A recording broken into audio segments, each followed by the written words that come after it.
versículo tem uma história que me chamou muita atenção. Por isso, irmão, por esse mesmo tema, no capítulo 8 de Romanos, versículo 3, queremos, dentro dessa palavra, ver o valor que nós temos para Deus, pelo fato do que o Senhor nosso Deus enviou o seu Filho para nos salvar.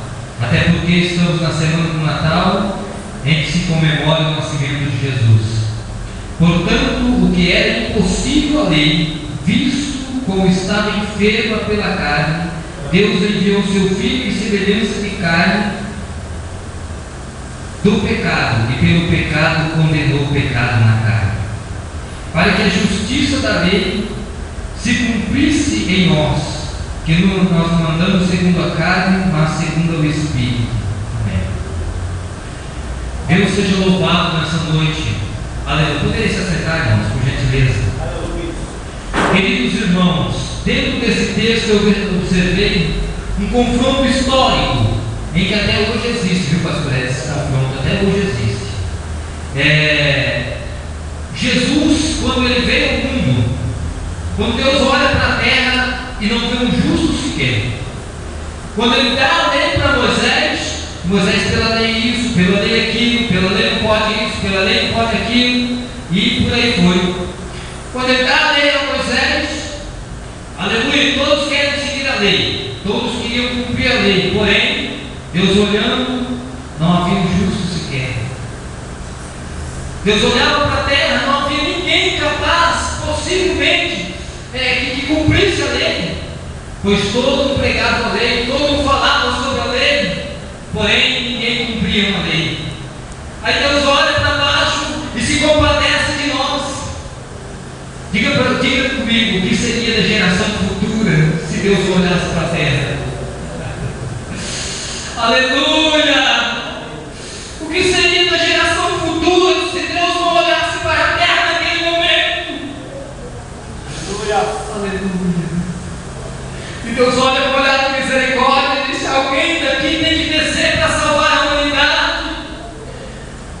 Há muitas pessoas que dizem, irmãos, com todas as letras, que se não fosse Maria, Jesus não existia. Eu digo para você, segundo a Bíblia, que Deus a escolheu como uma mulher pura, mas porém, se não fosse por ela, por outro Jesus viria, porque antes que houvesse tudo, ele já viria. Glória a Deus. Aleluia, glória a Deus. Louvado seja Deus. Aí Deus enviou o seu Filho, se manifestou em carne. Ele não nasceu, manifestou Jesus em carne, para que condenasse o pecado na carne. E tem outra: Jesus foi o único que cumpriu a lei. Jesus não veio para tirar a lei, é isso? Não estou certo? Jesus não veio para tirar a lei. Jesus não veio para condenar a lei. Ele veio para mostrar para o homem que ele ia cumprir a lei em nosso lugar, porque ninguém na terra era capaz de cumprir a lei segundo a Bíblia. A Bíblia fala que na mente de Jesus nem sombra de variedade tinha. Quer um exemplo? Quem é de nós que nunca falou, quando vê um ladrão diz: esse tem que cortar as mãos? É sombra de variedade, é maldade e não é coisa de Deus. Jesus nem isso teve sobre a sua mente. Aleluia. Eu me recordo de uma passagem na Bíblia em que Jesus estava escrevendo com o dedo na terra, alguém chega empurrando uma prostituta e diz: Jesus está aí, ó. Vamos pegar esse homem agora. Vamos ver se ele veio para cumprir a lei, se ele veio ou ele veio para condenar a lei que Deus deixou. Naquela época, os dois confrontos eram a lei e a graça, não era isso? Jesus falava da graça e os homens, os religiosos, preservavam a lei. Porém, toda a carne estava enferma pelo pecado.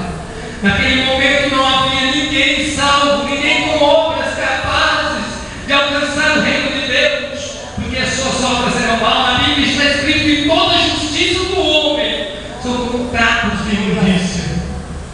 E quando colocaram aquela mulher de Jesus a Jesus, aí ó, na lei nos mandou Moisés que as tais sejam apedrejadas.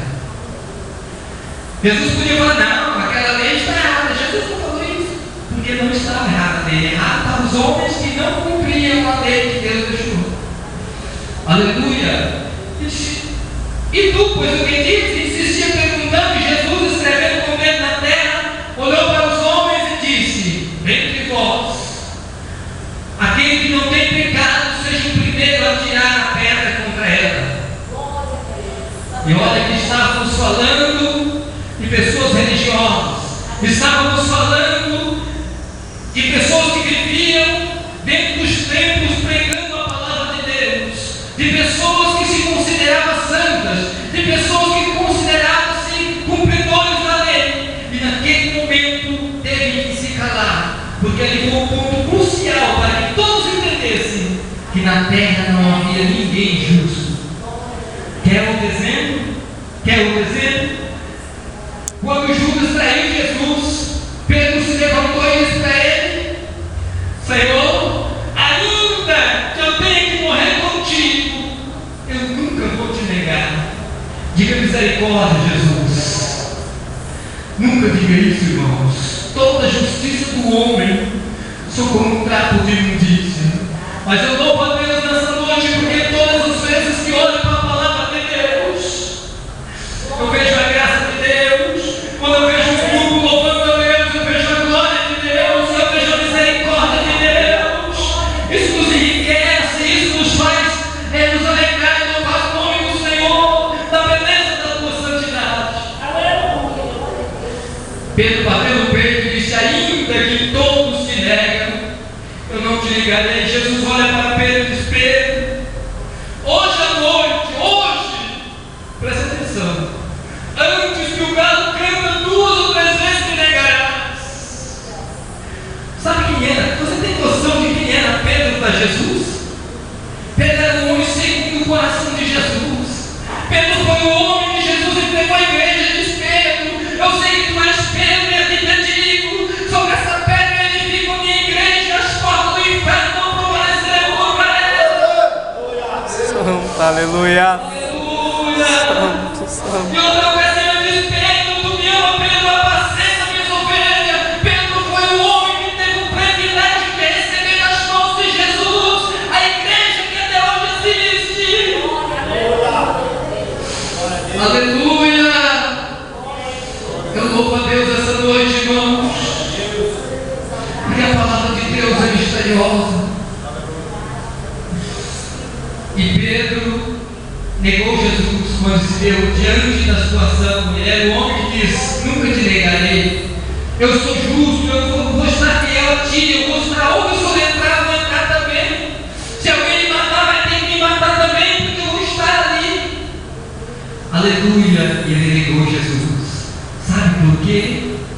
Porque nenhum homem é justo. Se fosse, irmãos, olha para você, olha para nós, vamos olhar para nós, dizer para nós mesmos. Se fosse por nós mesmos, não seríamos capazes de sermos salvos. Mas a graça de Deus, por isso que fala aqui, aleluia, Cristo Jesus me livrou da lei, do pecado e da morte. Estávamos condenados à morte, estava condenado à morte eterna, mas a graça de Deus, por Jesus Cristo, teu Filho, nosso Salvador, nos livrou da lei, do pecado e da morte. Aleluia. E ele mostrou para Pedro que toda a justiça do homem são como um trapo de imundícia. Eu fico imaginando, irmãos, como tem hoje, pastor Edson, muitas religiões, até hoje existe essa briga, viu? Entre a graça e a lei, porque tem uns que dizem assim: eu cumpro tantos mandamentos, porém é a única palavra que nós cristãos nunca devemos dizer, sou o único. Você lembra de Elias? Escondeu na caverna e disse: Deus, eu sou o único que fiquei, mataram todos os seus profetas e agora procura a minha vida para tirar e só eu fiquei. Deus olha para ele e diz: Elias, eu levantei 70 mil varões que não dobraram os seus joelhos